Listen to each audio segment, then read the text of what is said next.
Hey, this is Scott Photography Bonsai. In this video I'll be going with the Promaster Axis Stabilizer. Thanks to my local camera shop, Cameracraft in Rockford, Illinois. Definitely check them out if you're in the area, great camera shop. So the Promaster Axis Stabilizer is a compact one-axis stabilizer.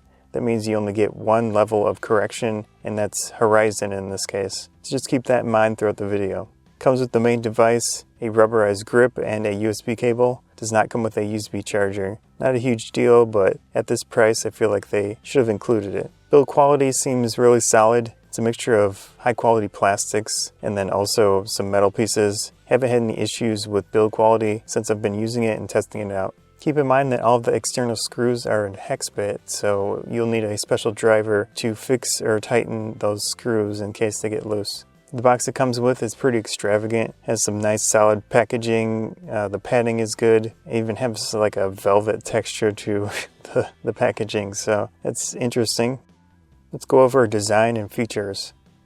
The clamp is spring loaded, so you pull on the sides of the clamp to extend it and it pulls back down on whatever you've attached to it. So in my case, I have an LG Stylo 2. It's a pretty large phone, especially with the case, 5.7-inch screen. It's actually quite a bit more than 5 ounces with the case on it. But it holds the phone pretty well. I haven't had any issues with such a large phone on this device.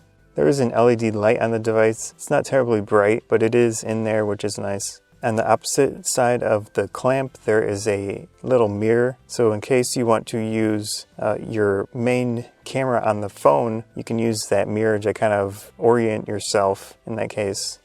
Both the main unit and the grip have standard tripod connections. The grip has a female connection on the bottom as well, so if you want to connect the entire device to a tripod, you can do that. Just keep in mind, at least in my experience, I've been attaching various tripods and things to the stabilizer, and for whatever reason, the tripod holes are not terribly long. At least some of my tripods and some of my devices don't fully screw into the stabilizer or the grip. However, I've used my Vivitar power grip on the stabilizer. That works very nicely. And then the Vivitar's tripod screw in the bottom is a full-length one, so that's helpful. Of course, the device does have a battery inside. It's rated 2,600 mAh. You can charge devices with the stabilizer, but you can't use the stabilizer at the same time. You can charge the stabilizer while still using the stabilizing function. So I was messing around with that. It's pretty nice that you can charge the stabilizer while still using it. I spent an entire day using this device, trying out different things, doing some testing, and I learned quite a bit about it. Pretty easy to calibrate the device. You just attach your phone or whatever you want to it, and then you press 5 times on the power button. And it goes through this cute little sequence that I recorded here so you can see that in action. It's pretty neat. And of course, if you want to adjust things or change the device, you have to go through the calibration again, so you get a proper horizon leveling function to it. So you can see here with the one-axis stabilization, it's got that horizon leveling. You can flick the camera or whatever you have attached to it and it goes right back to where it should be. So that's pretty much a good example of what it does. In any situation, it keeps that level horizon. Here's the LG Stylo 2 walking test. I'll let you decide if it helps or not.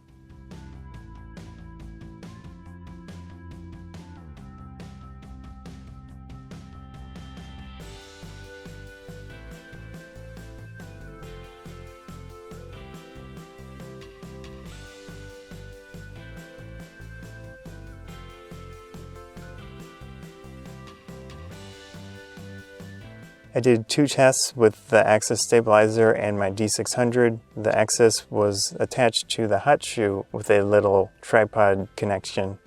The first test, the Axis was jiggling around quite a bit back and forth. I was walking on concrete, so that probably didn't help matters. But again, you can decide if you see any difference.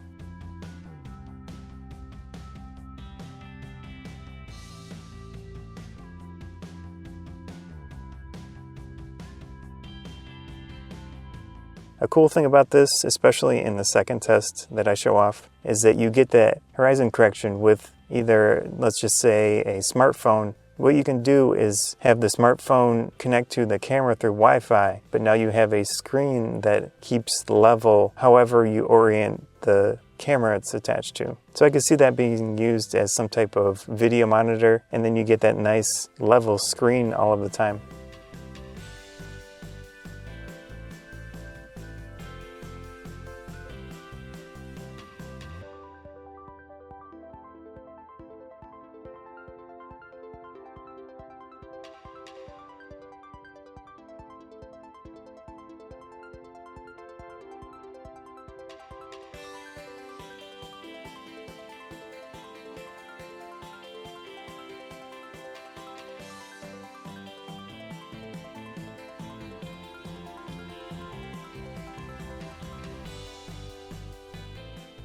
Here I use Axis with my medium-sized phone. It's a little smaller than the LG one. I'm sure a smaller device gets a little bit better correction because there's less weight to move around.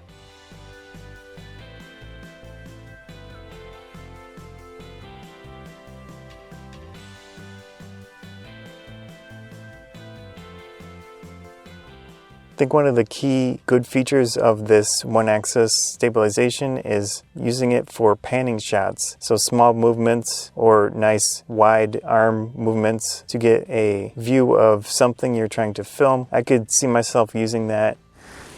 Could easily do something like that, which is pretty cool. So some nice panning shots. I could see that being used for something cool.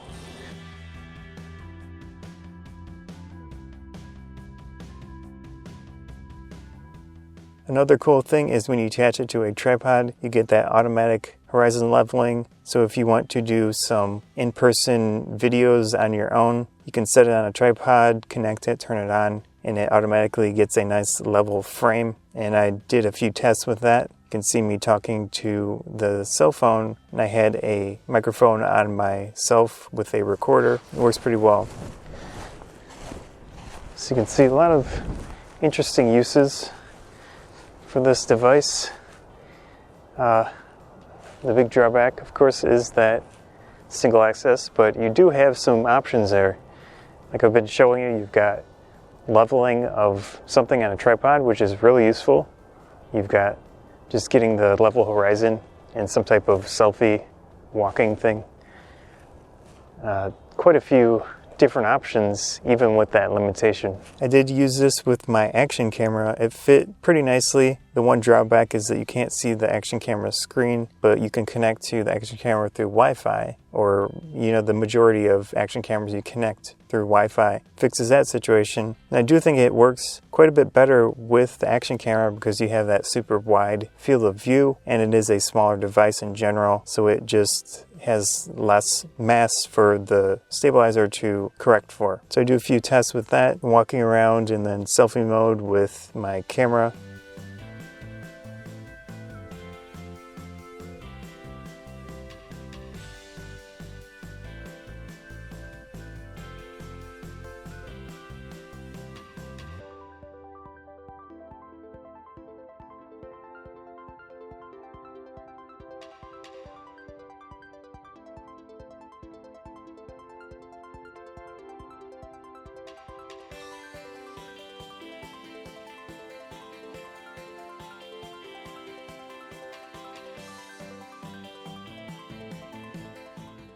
Here I use Axis with the medium-sized phone again, also with the Vivitar Power Grip. In this case, you can charge the stabilizer while using it, which is, I think, really nice. I'm surprised Promaster didn't consider that option, but they just gave you a basic grip in that case. But with an estimated 8 hours of battery on the device itself, you really don't need to charge it in the field. But I can see some situations where being able to charge it like that is very useful. So we got the Power Grip, we've got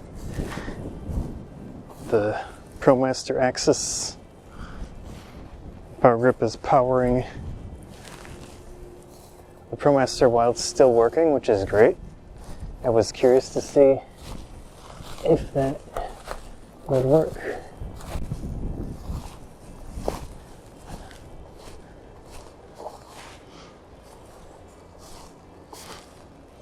It's definitely working. See the lights on the side there. Talking about the size a little bit, it is relatively small, especially when you attach something like an action camera to it. I did use it without the grip. Probably one of the best use cases for this device is with that small action camera and without the grip. You can put it in a pocket, you can easily carry it around, and it does help you out a little bit with some type of stabilization. It's not perfect, of course, with the one axis, but it does help out, I think. In conclusion, there's a lot going for this, but there are quite a few drawbacks, especially just because it's one axis stabilization. So keep that in mind with the price and all of that. It is pretty solid build quality. It is small and convenient to carry around, especially without the big grip. Attach it to a small tabletop tripod, which might even be a better option to carry around than the grip, I think, in most situations. So that's about it for the Promaster Axis Stabilizer. Cool little device. You have to decide for yourself if you want to pay around $100 retail for it or not. There are some benefits, there are some drawbacks, of course, with the one axis. But anyways, hope you found this video interesting. I'm Scott from Photography Bonsai. Again, thanks to Cameracraft, my local camera shop, for letting me try this out. Thanks again.